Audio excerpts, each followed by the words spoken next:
Ya, assalamualaikum warahmatullahi wabarakatuh. Bosku, ketemu lagi dengan kita Raja Masteran Channel ya.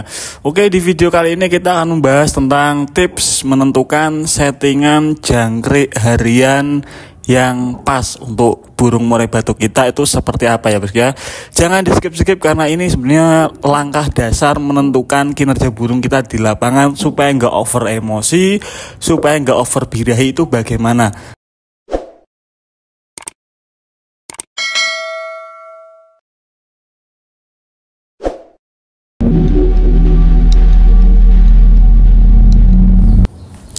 Ya, ketika kita ini ingin menentukan porsi EF yang tepat saat harian ya untuk burung kita lombakan supaya nggak terlalu over nantinya atau nggak ketolong birahinya, itu bagaimana cara menentukan? Karena kita nggak bisa sama ratakan antara burung satu dengan burung yang lainnya ya bosku. Semisal contoh, saya punya beberapa burung itu ada yang hariannya jangkriknya 3 pagi 3 sore. Ada pula yang jangkriknya 5 pagi 5 sore. Terus ada yang jangkriknya 7 pagi 7 sore. Ada juga yang jangkriknya 10 pagi 10 sore. Nah, atas dasar apa kita menentukan rawatan porsi EF hariannya seperti itu? Kenapa nggak disamakan saja biar nggak mumet ya bosku ya? Nah, tetapi nggak bisa begitu karena karakter burung kita ini kan beda-beda. Birahinya berbeda, emosinya berbeda, usianya pun dari segi mental juga pasti berbeda ya bosku. Nah, ini ada beberapa tips yang kita bagikan supaya kita ini bisa menentukan porsi EF harian yang tepat ya bosku. Untuk pertama-tama kita coba raba-raba itu dari mulai pastol. Misal kita main pastol, karakter kebanyakan pastol itu kan susah birahinya ya, belum mapan birahinya. Mungkin hari ini bagus, besoknya nggak ada. Nah, ini kan kita bisa simulasikan kalau kita kasih jangkrik 3 saja hariannya, ini burung nggak akan kekejar birahinya ya bosku ya. Alhasil apa? Ketika digantang mungkin cuman lompat-lompat, cuman ngeruji segala macamnya, sekalipun bunyi cuman sesekali, kebanyakan diem. Nah, ini karena pastol memang karakternya burung yang dari segi birahi belum mapan, belum stabil ya bosku. Nah, maka dari itu saya sendiri kalau kita rawat pastol itu minimal untuk porsi harian itu 7 lah. Kalau karakternya memang birahinya sudah ada. Tapi kalau memang benar-benar belum ada, kita hariannya kasih biasanya jangkriknya 10 pagi 10 sore. Untuk kroto seperti itu kita berikan untuk pastol sebagai perangsang dia supaya birahinya cepat mapan. Kita berikan 2 hari sekali boleh atau seminggu 2 kali juga boleh ya bosku. Nah, setelah kita bahas pastol, karena tadi kenapa pastol kebanyakan itu porsi hariannya lumayan tinggi 10 misal atau 7 karena faktor birahinya yang masih susah naik ya bos ya. Beda kasus dengan burung kita yang sudah 3 kali mabung, misal birahinya secara birahi sudah mapan. Nah, kalau kita kasih 10 pagi 10 sore jangkrik hariannya, ketika kita gantang saya pastikan kebanyakan cuman ngukluk ya bos ya. Kenapa? Karena burung karakternya sudah mapan segi birahinya sudah enak, sudah gampang naik, sudah stabil. Ketika harian dikasih 10 pagi 10 sore, nah sedangkan burung kita ini digantang seminggu sekali saja atau bahkan ada yang 2 minggu sekali, otomatis birahi burung akan numpuk ya bos ya. Alhasil ketika kita setting, kita bawa lomba, burung cuman ngukluk saja meskipun sudah kita stut ulet Hongkong, meskipun kita sudah mandikan, tetapi ibaratnya itu sudah nggak ketolong ya bos ya. Sudah terlalu numpuk di hariannya tadi, jangkriknya terlalu banyak. Meskipun kita pakai ulet Hongkong, emosinya nggak bisa ngejar. Meskipun kita pakai mandi sebelum berangkat lomba, birahinya nggak bisa diredam. Nah, kita mau nggak mau tetap harus kurangin porsi EF hariannya supaya birahinya nggak terlalu numpuk ya bos ya. Itu pedoman kedua. Terkadang teman-teman kan yang bikin bingung itu ketika dia mungkin hariannya 7 atau 5.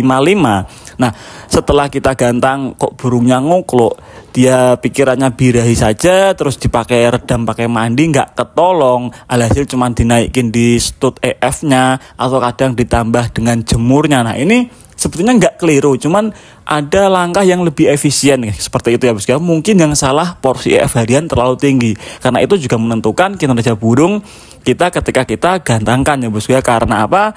Saat burung kita di porsi EF harian saja birahinya sudah tinggi, terus kita settingan lomba dengan porsi EF dinaikkan lagi, ya makin tinggi, alhasil makin tak terkendali itu birahinya burung ya bos ya. Karena burung ketika birahinya tinggi juga nggak maksimal, kebanyakan ngetem, pasang badan, manggut-manggut, nabrak jeruji segala macam, nggak bakal itu emosi ketolong ya bos ya. Nah, Terus ada kasus lagi, kenapa kok ada burung yang hariannya cuma 33. Nah ini untuk beberapa karakter burung yang memang birainya gampang sekali naik, atau burung yang gampang birahi, gampang faktornya gampang naik, terus load emosinya gampang tinggi.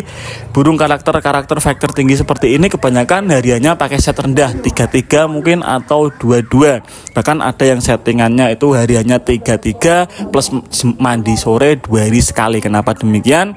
Burung seperti ini biasanya burung-burung yang sudah 4 kali mabung, 3 kali mabung, yang secara birahinya itu sudah gampang sekali naik ya bosku ya. Dia lihat burung lain saja sudah naik, apalagi ditambah dengan nutrisi EF yang berlebihan, nanti juga malah semakin nggak terkendali.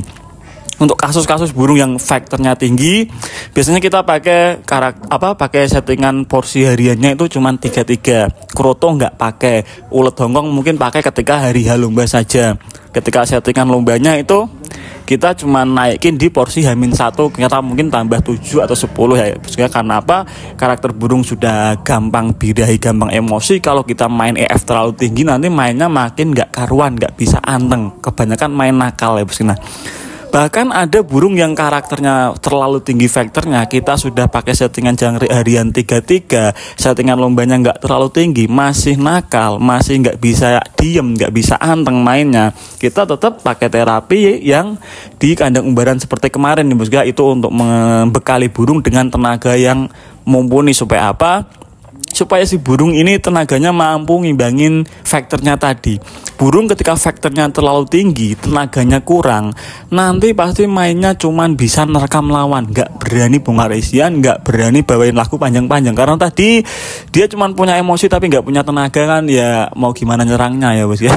Nah kebanyakan kasus burung-burung seperti itu yang faktornya tinggi, meskipun kita settingan mungkin sudah rendah banget, cuman 33, settingan lombanya cuman 10 mungkin, pakai mandi segala macam, masih terlalu tinggi, kita tetap langkah terakhirnya membekali burung dengan tenaga yang mumpuni ya bos ya, diumbar kepar seperti yang saya bahas di video kita kemarin. Karena ketika burung emosinya tinggi, faktornya tinggi, gampang on, kalau nggak dibekali tenaga yang cukup, nanti burung nggak bisa main dengan anteng seperti itu ya bos. Nah di sini kan kita bisa cermati kalau tiap burung ini berbeda-beda. Nah terus selain faktor porsi EF harian ini, selain dari masalah settingan jangkriknya, terus masalah jenis EF ya bos ya. Jenis EF ini untuk teman-teman kebanyakan kan kalau umumnya pakai jangkrik saja, tetapi ada beberapa orang yang burungnya nggak makan jangkrik, nggak mau makan jangkrik, pakai ulet kandang. Itu ada beberapa burung yang sering komen di YouTube saya, kalau mas kalau pakaian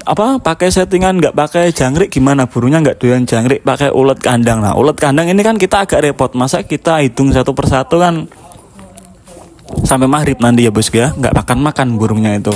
Jadi untuk porsi ulet kandang ini, kalau saran saya itu mending dibatasi lah, jangan terlalu banyak porsinya ya. Mungkin dibikin satu cepuk kecil yang punyanya buat tempat nektar sogon itulah, seperti itu.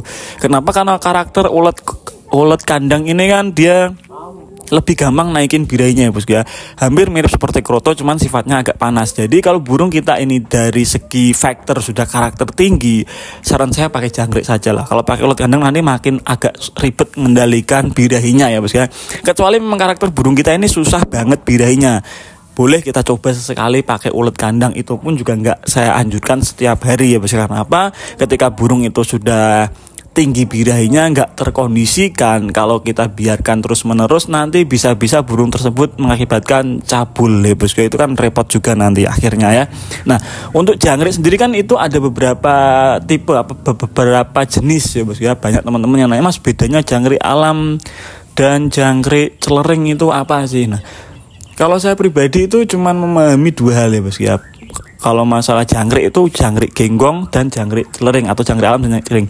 Untuk jangkrik genggong itu memang saya sering sharing ke teman-teman yang main pentet, yang main kacer. Jangkrik genggong ini karakternya lebih adem daripada jangkrik celering atau jangkrik yang diternak itu loh.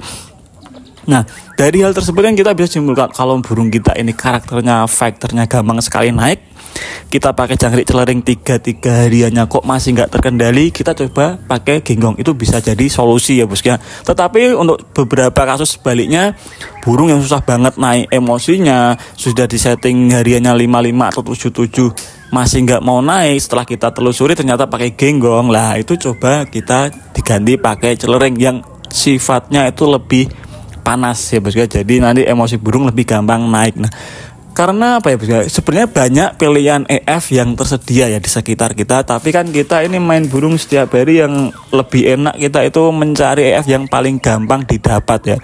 Kalau ditanya masalah EF yang paling bagus untuk stud emosi ya, selain ulat hongong saya lebih ngandelin kelabang sebenarnya. Cuman kelabang kan susah didapat ya bos. Kadang ada, kadang enggak kan.